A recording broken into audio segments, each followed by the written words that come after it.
Hello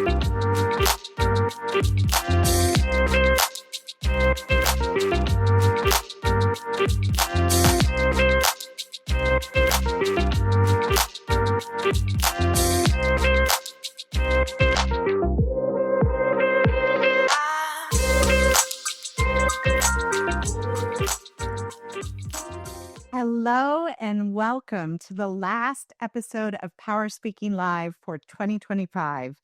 I'm Carrie Beckstrom, the host of this monthly series and the CEO of PowerSpeaking Incorporated. And I'd like to kick off today's conversation with a reframe. There's nothing small about small talk. Small talk is a gateway.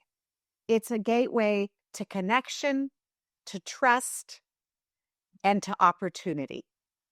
Yet, for so many people, this is the most dreaded part of any meeting, conference, or social gathering.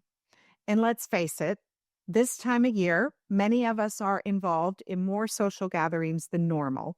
So we thought this was a very apropos topic for this particular month.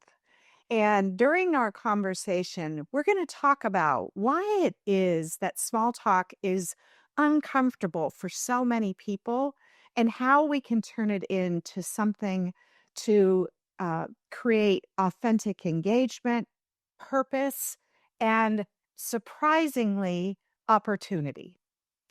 And I am thrilled that to join us for our conversation today, we have Susan Rowan, author of the landmark book, How to Work a Room. And Susan has literally helped, yes, there it is, has literally helped millions of people transform what is dreaded to meaningful, one conversation at a time. Susan, I am absolutely delighted to have you with us for this conversation today. I'm so thrilled I put on foundation. Well, thank you for taking that extra step. You are absolutely glowing. And I have to tell you, I don't think this was intentional, but it's a wonderful coincidence. You happen to be wearing one of PowerSpeaking's signature brand colors, that orange that just pops. Thank you. It's also University of Illinois' color, and I'm a Fighting Illini. So, oh, way to support. Yes, and I'm glad. I'm so happy that your signature brand color looks fabulous. I am too. And I really want our audience to participate in this conversation. After all, the conversation is about small talk. So let's get everybody engaged. And we started off by posing two questions for you. The first question is, when you hear the phrase small talk, what's your first reaction? Excited, neutral, anxious, avoid at all costs? And we've got some responses: neutral, excited, if relevant and interesting. All right. So there's some criteria there that Saul's putting out. Sometimes anxious. Another person, David, says anxious or neutral, depending on the situation. And then the next question is, in one word, what makes small talk uncomfortable for you? If in fact it does make you uncomfortable. And based on what we've heard so far, it sounds like it's somewhat conditional, which completely makes sense. So, Susan, I'd like to start off the conversation by learning more about what inspired you to write the book. I believe it's been in publication for 3 decades now. Yes, it's going to outlive me, is what I think. It has. What inspired me was I went to an event at the St. Francis, and they were featuring that time me as the entrepreneur, and the sound system went out. So I could never make an announcement. And I'm from Chicago, where the term worker room, come on. Also, can I bribe you are two great phrases.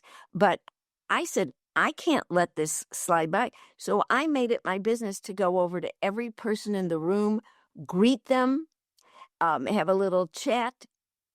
And a gentleman there who'd been a political operative said, Susan, if you ever want to run for election, I want to be your campaign manager because you know how to do what most people don't, and that is how to work a room. And I realized, oh, I just thought I was turned into my mother. So it turned out to be a real skill. And then at the time I was designing the San Francisco Examiner Career Series, and then I began to hear people say things like we're saying, oh, I don't like these events and they're so uncomfortable and I hate having to go to them. And I thought, what could I do to make it easier and write a column about it? And I really didn't know what I did. Carrie, it was so interesting. I don't know what I did. I asked someone at the next event to follow me and take notes. Great And idea. that's how I learned how to do it. And what I would say is the denigration of small talk has gone on for decades. But when I started to write my conversation book, What Do I Say Next? It might not surprise you to know that I might have written this. The only people who denigrate small talk are not good at it. Mm. Because the people who are good at it, they don't call it small talk. They call it conversation. They call it getting to know you. It, and when we find that one thing that we have in common, conversation flows. So, and I quoted a producer, Alexander Korda, Hollywood producer, who said years ago, small talk turns into big talk. It's how we find common bonds. And that was the premise of that article in that chapter.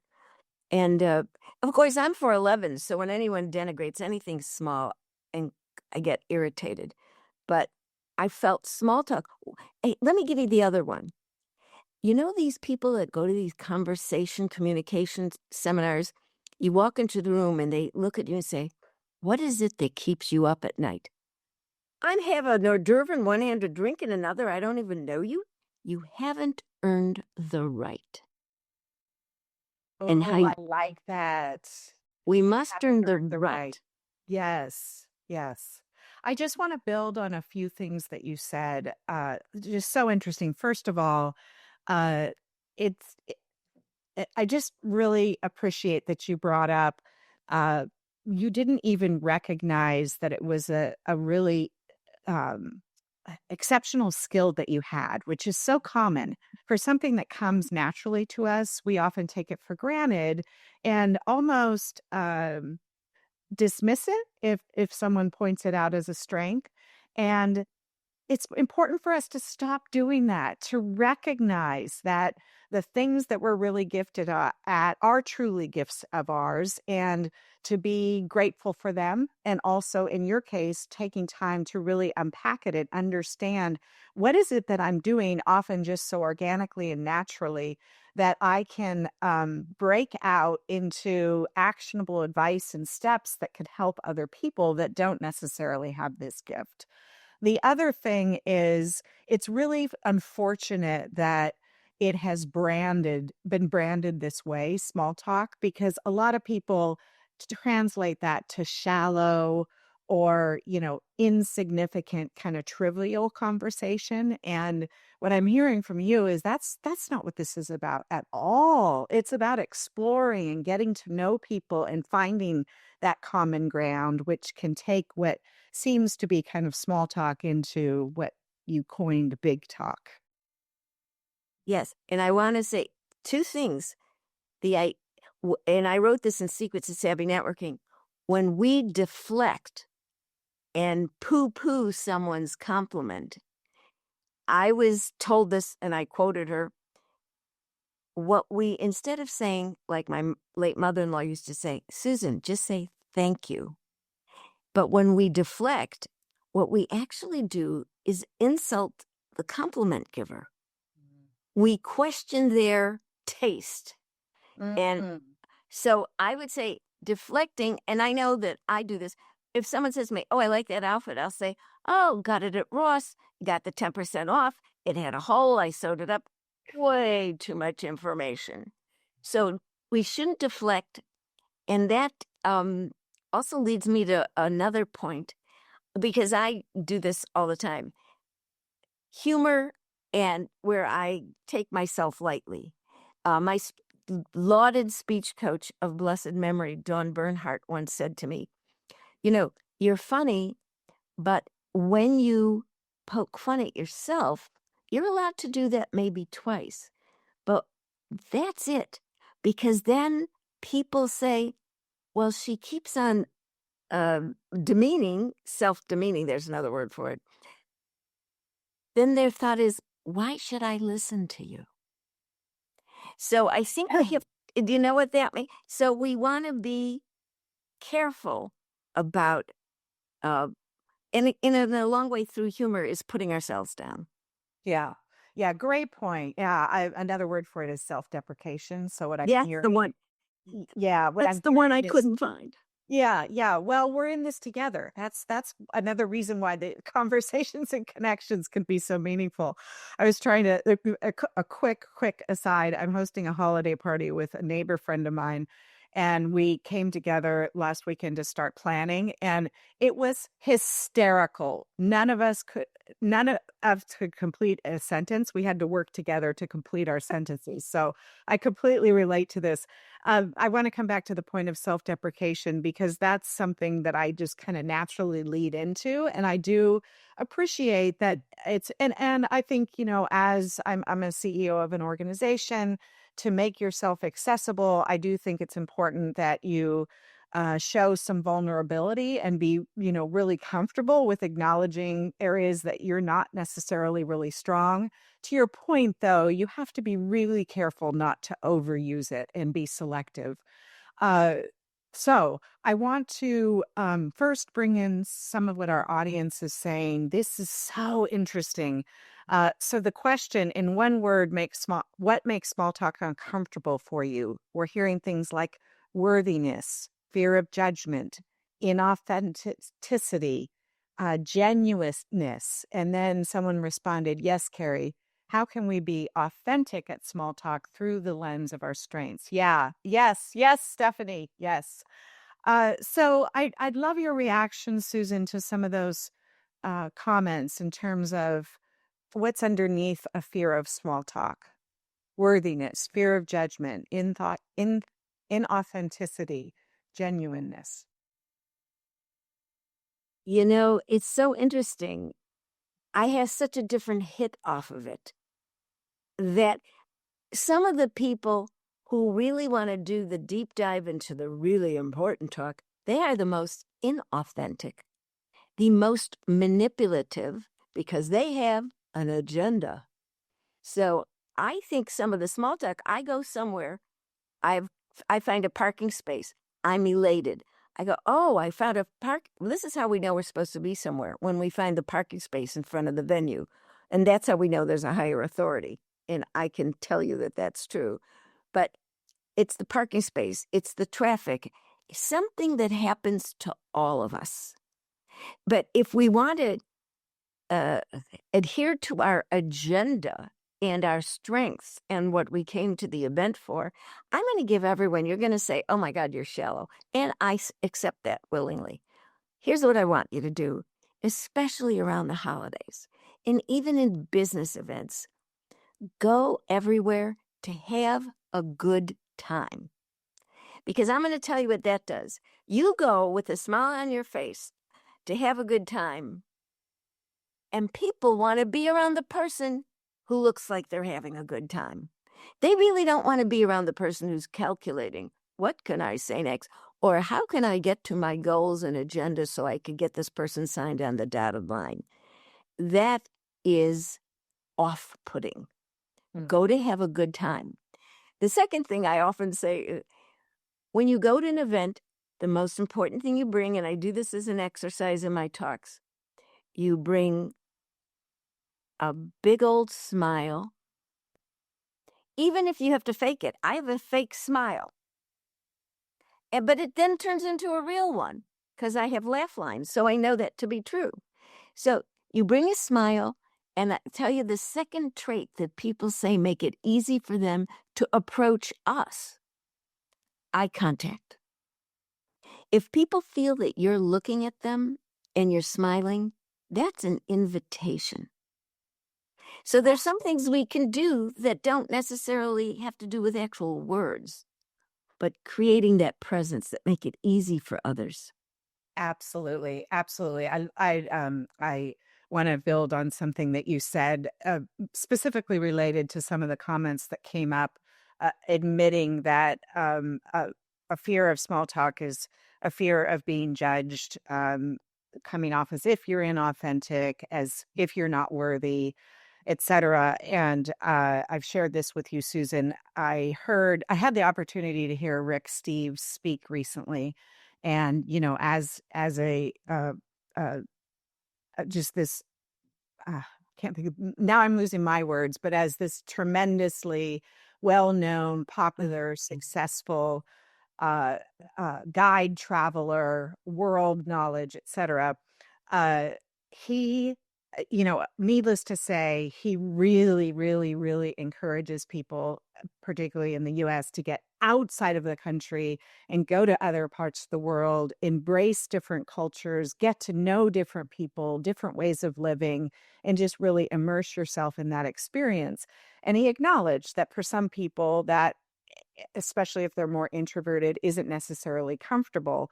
And the advice he shared in terms of how to get more comfortable and open to just starting conversations with strangers is, don't be so fixated on being interesting, focus on being interested. And I just loved that advice, not to say that you don't want to bring something meaningful to the conversation and you want it to be reciprocal, but first and foremost in your head, think about, I'm just really interested in getting to know this individual or this group of people, which I think helps you get out of your head, that place of self-doubt, and just focusing on being interesting. The the exact opposite. Be interested. Oh, for heaven's Be sakes. No, no, no, we get it. And I am a fan of Rick Steves, and I will tell you, listening and watching his show, sometimes I'd watch the same show 2 or 3 times, got me through the lockdown because it took me to other parts of the world, and have followed his advice. I've been doing a lot of traveling, and last April, when we were very concerned about the price of eggs, I have about 10 pictures of local supermarkets with the price of eggs, that because I really believe that you go to the local supermarket and you go where the locals eat and where the locals shop, because that gives you a flavor. Back in the very young days, there was a movie called If It's Tuesday, It Must Be Belgium, because they were on one of those trips, a country a day. But it's the getting to know people. Also, it's being observant. So, and I'm going to tell my story. I was in Aix-en-Provence walking at night, and I see a guy wearing a San Francisco Giants jersey. Folks, do you think I'm not going to say something to this gentleman? I didn't know him. It was dark late at night. I, of course, had been shopping. That's de rigueur. And I said, "Oh my gosh, San Francisco Giants. I'm from San Francisco." Do you think he walked away and didn't talk to me and said, "Who's this strange woman talking to me?" We had a great conversation. He told me about the game, and we're now connected on Instagram. And he was wearing an LA Dodgers hat. And I said to him, "But I couldn't help notice that you're wearing our rival's cap." And he gave me the best answer. He said, "Look, I'm from Aix-en-Provence. I don't know about your stuff." And now we're connected. Yeah. And here's the other part of small talk. When you find that connection, I'm from Chicago. If I found, our first question is, where'd you go to high school? Second question, where did you have your first beef sandwich? Now that the bear is even popular, are you a deep dish person? That's all insignificant small talk. But let me tell you what it does. It starts conversation. When I'm not Catholic, but I call him my Pope. When our new Pope was elected, there was quite the, oh my gosh, he's from Chicago. He must be a Cubs fan. I went online and said, not so fast. He's from the South Side. Good chance he's a Sox fan. I don't know if any of you saw Pope Leo. with his socks hat on. It's a conversation that, yes, I'm not Catholic, but man alive, this is great news. Is it important? Well, maybe not to you, but if you're from Chicago and have a favorite team, that was important. And I say this all to bring to the point is what some people think is small, other people think is so important to them. Mm-hmm. Mm-hmm. Great. Excellent. So I'd love to get into some how-to advice. You often talk about the mingle ability mindset.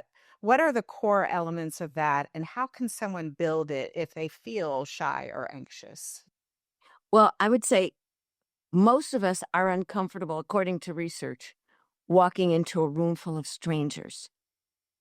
It just, who says I want to give up my comfort, leave my office, leave my home, leave my knitting, leave the game I'm watching to go into a room full of people I don't know what to talk about.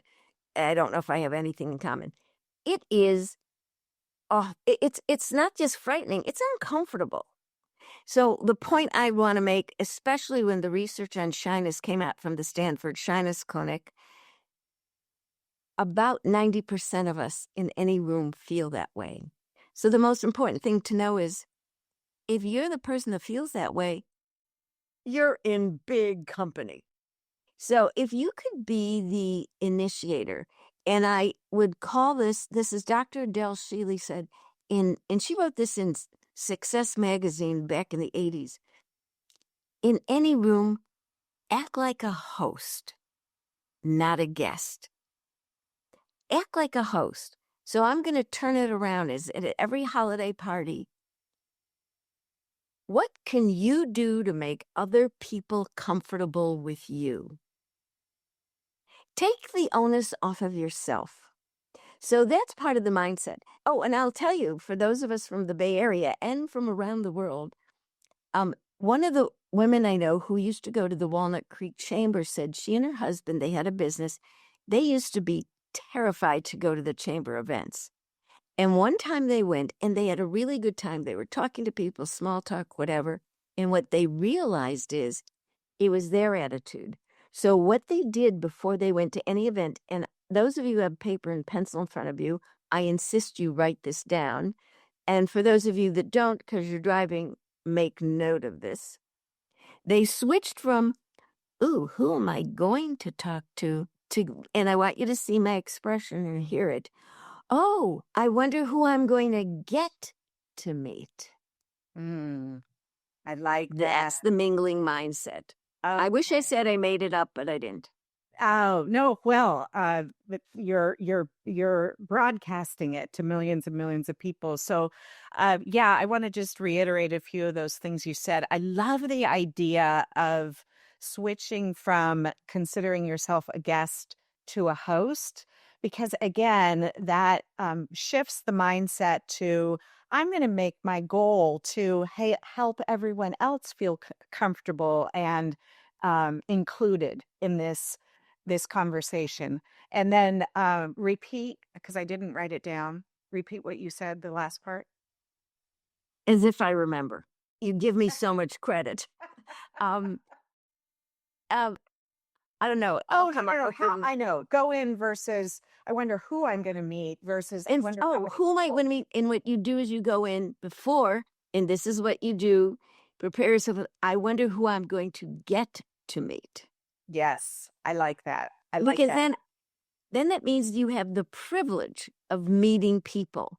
But what happens is when you see them, then you are so welcoming. And by the way, I'm glad you piggybacked on what I said.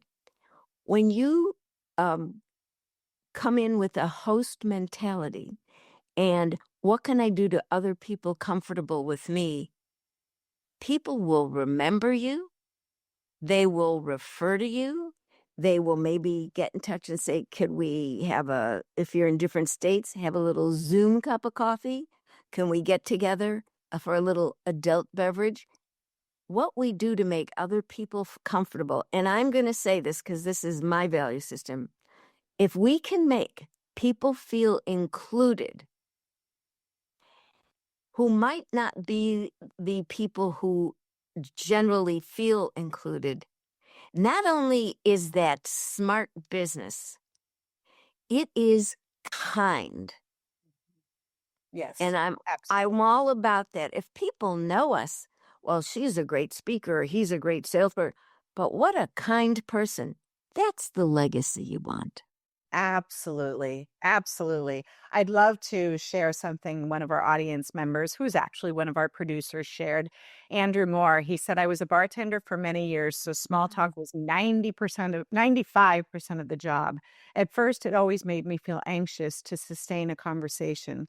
The best got advice I got from a seasoned bartender was to stay curious, very much like Rick Steves, be interested and remember one small detail from every conversation. Great, great advice.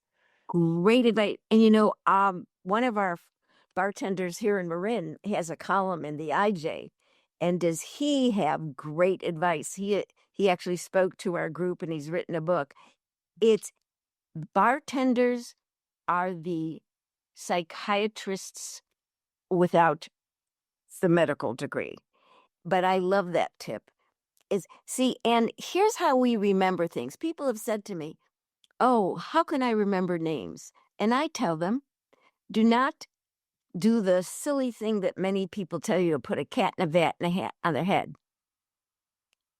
Focus on them. Visually look at them and listen. Memory is really based a lot on listening. Because I remember one gentleman was a salesperson with the Marriott here, and then he moved to Washington, and I was speaking at Washington. He was there, and I said, well, how's your son doing? He must be in first grade by now. And the guy looked at me astonished, as if I were a mentalist, or mentally, I don't know. And he said to me, how did you remember? Because he saw I had no notes. I said, oh, well, a couple of years ago when you were in San Francisco, he had just turned 2, because we were talking about the terribles. And I listened to what you said and added the number of years. Mm. The listening and focus. So here's what I'm going to say in terms of your mingling mentality. Don't take your time while someone's talking to think, oh, what should I say next? Because, and you can write this down, people will tell you what they want to talk about. Your job is to listen. But if you're focusing on, oh, what could I say next to change to my agenda, you will miss the kernel of what they're interested in that you can pick up on that one small detail and have a conversation. Great, great. I'm going to just bring in a few of the comments from our audience. David Binder said, it's helpful to know that most, all caps, people feel as comfortable as I do. I need to adopt the mindset that others are probably relieved when I'm the one of the ones who starts the conversation. Yes, absolutely, David. And Stephanie Moore adds, love the goal is to be kind as a legacy. Yes, we need more kindness in this world. Now, share more advice on kind of your go-to conversation openers, because we've talked a lot about once you've engaged, how you make that authentic connection and try to get to a really meaningful, fulfilling conversation. But how do you get it started? And I'm going to ask that, and then I have a build on. So, what are your go-to Okay. conversation Well, openers? if you go to any event, if it's an event that people are wearing name tags, look at them. And if you go to an event, I just had a very big birthday party and I had everyone have name tags, but what I had them put down is how many years they've known me. So when you have a name tag, don't just give your first name. Give your first and your surname and a little something that people can hook into. We had a colleague, and he still is around, I shouldn't say in the past tense, Fritz Browner, and he was a financial advisor. And every time he told me he went to an event, nobody talked to him, financial advisor, who cares? And then underneath his name, one time he wrote the word money in big letters. Everyone came over to him. put something on a name tag that is inviting. And if a little humor, that would be great. Now, in terms of how do you open a conversation, I think you don't just go in and say, "My name is Susan Rowan, and I'm a famous author and great speaker, and blah, blah, blah." Nobody cares. But if you go in and you see that someone is standing at the dessert table, you go in, and now this is great advice from Susan Moran. Always start at the dessert table because the people there are fun. They're happy to talk about the calories in that mini bundt cake. Ask them, is that delicious? Is that worth the calories? Start about something that's in common, and then you can get to the names, etc. Start food. Food is what people talk about. Is it good? How many calories? Is it easy to make? Is it digestible? If you talk about food, why do you think the grandmothers of old, when they had a company, they served you way too much food and made you eat 3 helpings? Because food starts conversation. But start at the dessert table because the people there are just generally more fun than the people, I know people are not going to like when I say this, at the cut up vegetable table. I never go there. So talk to people about food. The other thing, this is what one of you just wrote. The easiest thing to do in entering any room, especially if you see people in groups, go over to the people standing alone. They will welcome your conversation. You will have done something that we all talk about, but don't often do. You will have paid attention to them. You will have included them. Go over to the people standing alone. They are waiting and welcoming you. And I'm going to give you a tip a little out of order. When it's time to excuse yourself, if you feel that the conversation is going well, instead of excusing yourself and move on, you can use the third extrication technique called the bring along and say, "Hey, I see so and so that I thought I saw before. Have you met them? Why don't we go over?" Now, I did have some skeptical person say, "Well, I see you're dumping them on someone." No, conversation's organic. In any room, you're faced this way, you're talking, someone turns in. You have to be able to go with that flow, but bring people along instead of extricate. So in terms of what to say, notice what they're wearing. You notice that I'm wearing your branded color. Now, some people would say, "Well, that's not important." Oh, yes, it is. Because we don't know what's important to other people. If Madeleine Albright of blessed memory always wore a pin on her left shoulder. The pin collection also was exhibited here at the DeYoung and at the Museum of Art and Design in New York, and she wrote a book about it. But she would wear the pin commensurate with the person she was speaking with. Like she wore a snake pin for some international person who was definitely a snake. But what she said, and I heard her speak, was the pin gave men who were not used to a Secretary of State being a woman something to start the conversation. Oh, these are all such great strategies. I want to just touch on a few. One, you talked about a lot of good strategies for where to start. So you walk into a big room, there's clusters of people talking. Start at the dessert table. One, because they're typically fun people that are a little bit looser and have not self-conscious about just diving into that high calorie, delicious snack. And it also gives you something immediately safe, neutral to talk about. If you're talking about this dessert at the dessert table, very unlikely that it's going to backfire on you. I also love the idea of seeking out people that are all by themselves and starting there. And that goes back to the point you made about getting in this mindset of being a host as opposed to this guest, and how am I going to be received? Am I going to be included, etc. And then the exiting tactic in terms of, as opposed to just dropping the person, bringing the person along. Oh, I see Mary. I haven't talked to Mary in a while. I'd love you to join me. She's has blah, blah, blah. Very, very, very good strategies. Okay, so I'm going to now turn into the teacher that I was for 13 years.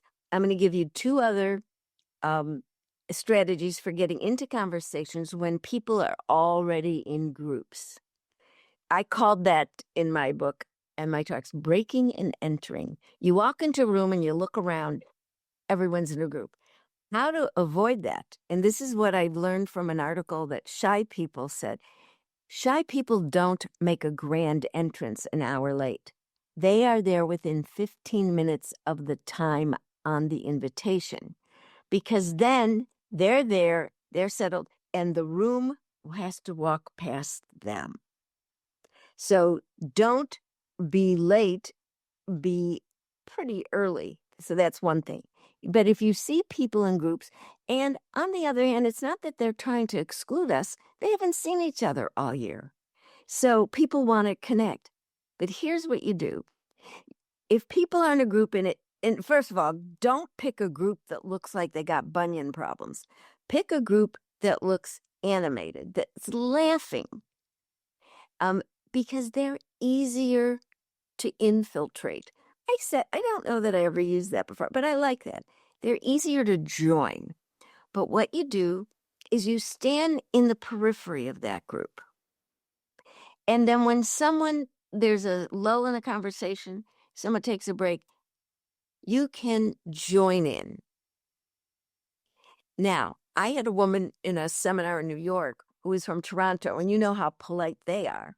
She had been in the military. She said what she does in a group, she hovers around the group, but instead of just saying something, she did something I thought was so brilliant. I never thought of it.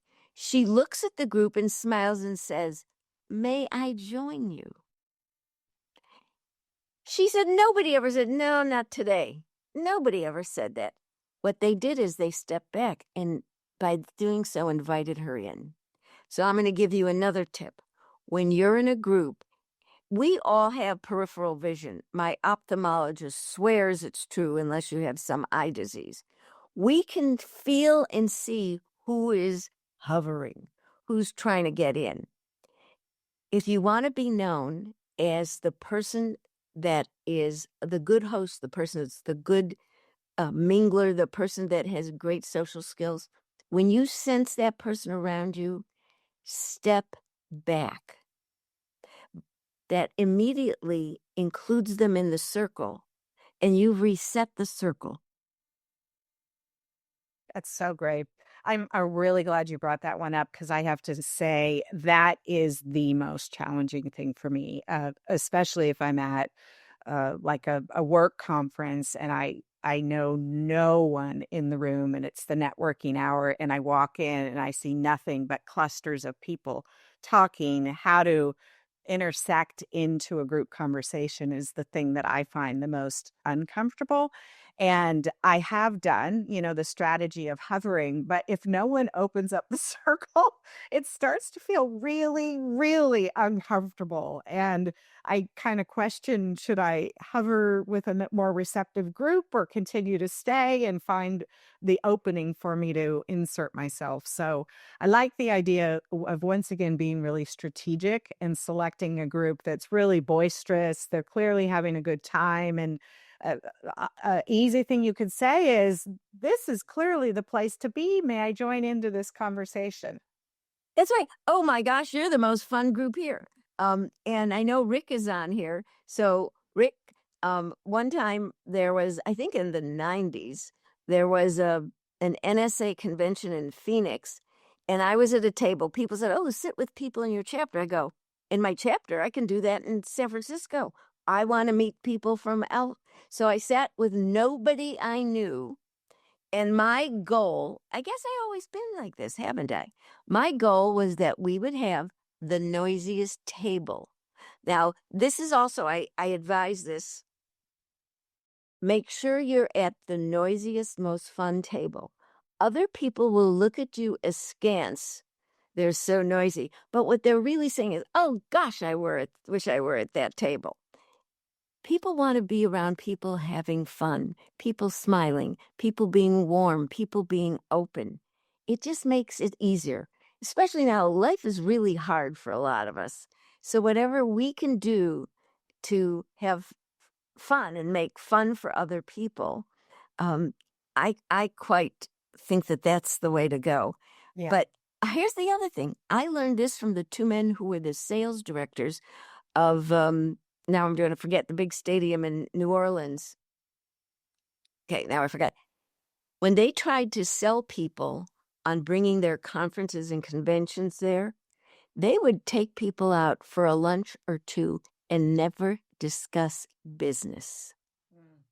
And what they would say is, hey, if there's a way we can help, Superdome, if, if there's a way we can help you or whatever, just let us know. But it was ground in good lunches, good conversation, and then present. Yes. And so if you need help, and then they'd wait and then they'd follow up, but they didn't follow up 10 times. They followed up a couple times. They did phenomenal business by being conversant, small talk, affable, interesting, and fun. First and foremost, building those relationships before focusing on the business. Yeah. And for those in our audience who don't know, Susan referenced Rick Gilbert is the founder of Power Speaking. So it is a absolute pleasure having you with us, Rick. And Mary McGlynn, who was the previous owner of Power Speaking, has posed a very relevant, timely question Oh, I'd yeah, like I to see. explore with you. The scenario, holiday times, family coming together, divergent political positions. How do we bridge the gap when we know there's tension? Well, this is the Mary, thank you for that question. Don't ever ask me that again. No. This is my way, and it may not work for other people. I'm an avoider. If I already know that we're going to have a conversation, even with cousin Eric, he and I are on opposite ends. We love each other, but he would always little make digs. And I would go and like not say anything, but I would give him, having been a former sixth grade teacher, I would raise that left eyebrow and give him the evil sixth grade teacher eye. But I think in terms of there's so much to talk about around the holidays. Um, where you are going to get my holiday tips. We put that in the chat. I think this isn't the time. This isn't the place. This could really cause family tension. And we're really about celebrating something important. So I would say if you can avoid it, talk about the holiday, talk about the vacations, talk about the presents, talk about what you did last year, how the kids are doing. Oh, gosh, when you get to a certain age, everyone's talking about their aches, their pains, which has a new knee, a new hip, whatever. Talk about, and maybe it is the mundane, but believe me, if you're talking to someone in the family that's been having a hip problem, talking about their health is not mundane to them. It goes back to what you said, Carrie.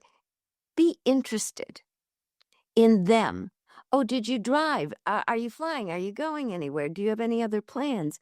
How do you see 2026? Oh, did it snow? By the way, for my friends that live in snow country, the weather is a great subject. In fact, when I was doing my research for my book, I listened to a weatherman say this. We weather people have one joke. They literally have one. And the joke is that's the topic people talk about. But he said the reason is the weather is what's happening to everyone. It's what you have in common. Mm-hmm, mm-hmm. So And it sounds like your advice is redirect. So, for example, if Eric is starting to talk about his political point of view, which is very divergent from your own, you might say something like, Eric, I share a very different perspective. How about if we agree to disagree? Let's talk about something we have in common, which is a love for our children. What is Joey up to? Yes. Something like that? Well, I wouldn't even say that. I would say to him, I here's what I have said to people is, I said, "You know I love you. Um, and you know I'm a whatever. So, let's talk about this new job you got Got love it. Love it. and turn it on them." And I oh, here's the other thing. By the way, those of us from California, when it's nice weather, do not irritate your family that's living in 3 feet of snow. Don't brag. Yeah, good point. Very, very good point. Mary, thank you so much for that question. And if anybody else has advice, because that is Please put that in. obviously with things becoming so polarized, and we're also easily triggered. And it's inevitable that you're going to have these differences in family situations, friend situations. If you have any more advice on that topic, please put it in chat. And also, Susan referenced her holiday tips. There's a reference document in chat. I encourage you to grab that. Looked like you were going to say something, Susan. Oh, yeah, I was gonna add this. This is my own personal thing. I think some people have forgotten what dress for the occasion is. I threw a very big party a week ago, Monday, and I let it be known that I was wearing my red tuxedo. That was my maybe passive aggressive, but I didn't say, "Could you dress festively?" I didn't. I just wrote that because I thought it.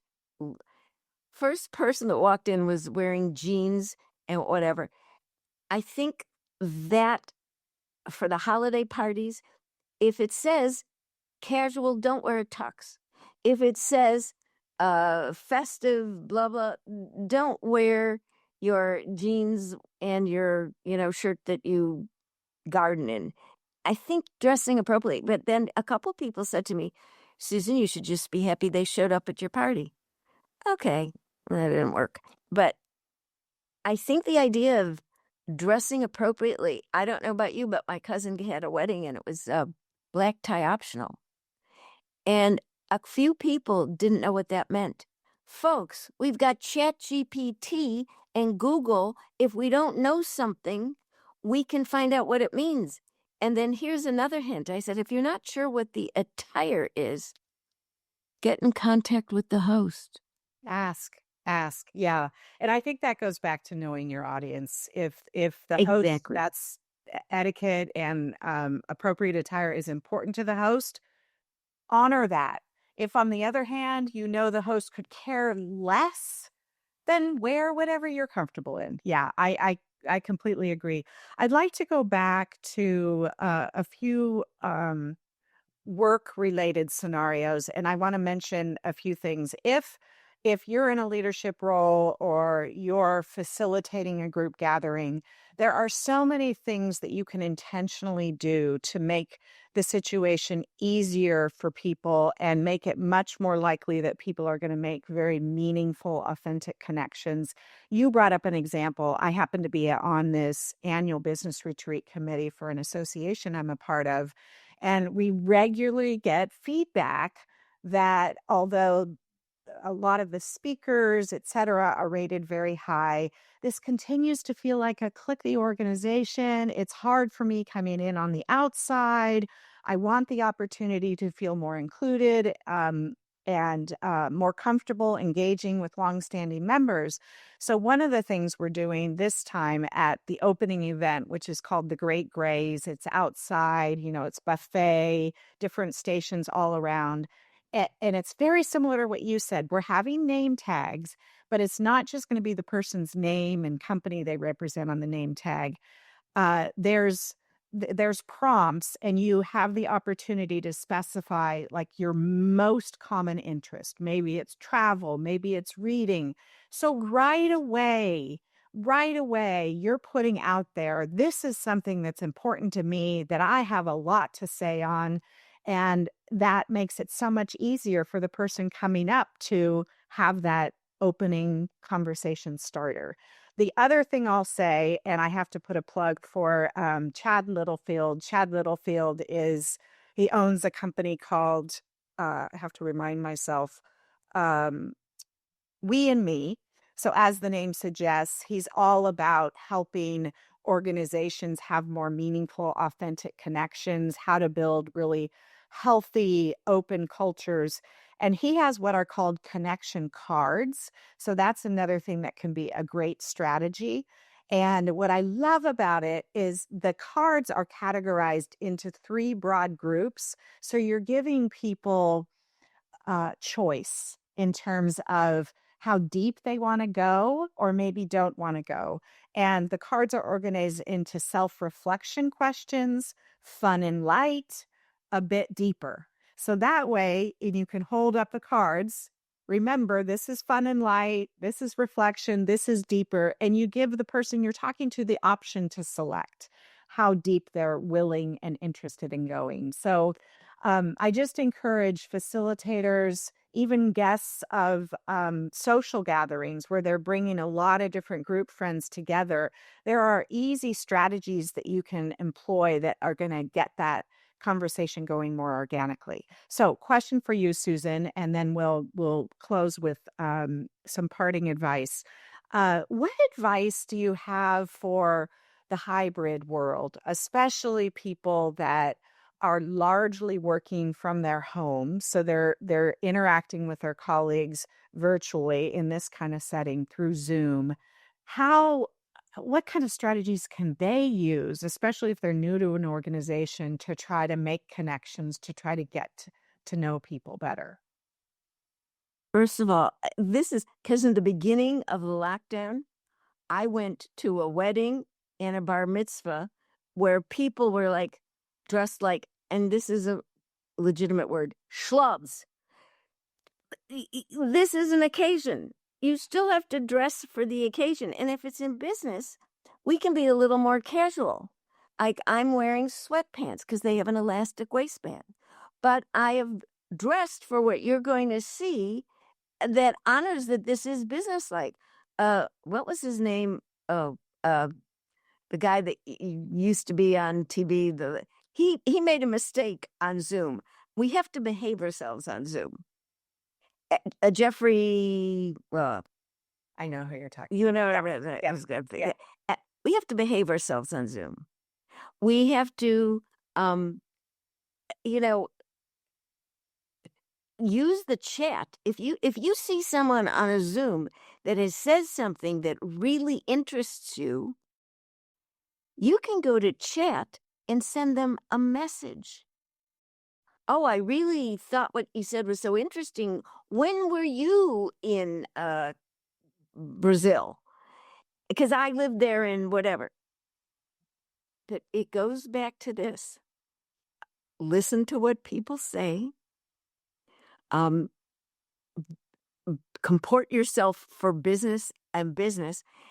And the hybrid world, so much of our social lives for 5 years, almost 5 years, and business lives happened online. And by the way, Zoom and other platforms are not going away because companies are global and they want to meet, and they can do it now without flying people all over. And so this is going to continue. So I think it's important, and I think all of us have to know how to learn the technology, though I do need a technological nanny, but to learn how to use the technology inappropriately, embrace chat. There are people that are very good at doing breakout sessions. Um, I don't know all the technology but you can hire that out and find someone that does. Yeah. So I think for the hybrid world, there are a lot of people that resent going back full time. And I can see parking lots at the Larkspur Ferry full where they were empty before. People are going back to work a couple of days. We have water coolers on Zoom. And I think we have to take advantage of them. And by the way, when you meet someone in a Zoom that you think there is a connection, there is interest, we must do the same thing we would do as if in person. Instead of saying, oh, we should get together, what we do is we send the note that says, let's get together on a Zoom. I have a room or whatever. Which date works for you? January 4th? Give people a choice of 2 to 3 dates when you say, let's get together. Otherwise, it's just a bunch of BS when you say, let's get and together. unlikely to actually happen. So yeah. So the advice is really the same. You're just using a different platform and medium for making that connection. I'm hearing that you want to be really intentional. Again, you want to be curious, you want to pay attention. And if someone brings up something that's a connection point for you, send them a private chat. Oh my goodness, I didn't realize that you were from Brazil. I'd love to. And then make it a point. You have to put effort into it. If you want to start to feel connection, if you want to build those bonds, you've got to make it a priority. I'd love to close with a final question for you. Audience, listen up. What's one habit people can start practicing this week that will instantly improve their small talk skills? Notice people and make the impromptu offhanded remark, whether you're at the grocery store or at the bank. And by the way, I have now white hair. Thank you, COVID. Um, what I would do for years is see someone with white hair and say, oh, your hair's so beautiful. And I would hear stories. Oh, it started when I was 26 because of it. Start talking to people. Start smiling. I'm going to give you the rule that has really prevented us from meeting people. And it's wonderful advice in some neighborhoods. Don't talk to strangers. So my great advice is reframe that to talk to strangers. Be smart where you are. An offhand remark, an impromptu, notice something. And by the way, give people something to talk about. I brought my brother the tie. He's a Three Stooge fan that had Moe, Curly, and Larry on it. And he's an attorney. And it said, Moe, Curly, and Larry, Dewey, Cheatham, and Howe, attorneys at law. He said people always talked to him when he was wearing that tie. So give Yes. people something to talk about. And when you notice something, and this is what I've said, when you see something interesting, say something. There you go. There you go. I love it. So be approachable, notice people, pay attention. When you see something interesting, say something and be kind. Susan, thank you so much. This is, again, such a timely topic for the season that we're in. Thank you to our audience. You had great questions and input. And to close us, I'd like to tee up the first topic we'll be covering in the start of 2026. How to navigate your career in 2026 and beyond. In my view, another incredibly timely and uplifting way to start the new year. Thank you all. Happy holidays and engage, engage, make connections, be kind, and be well.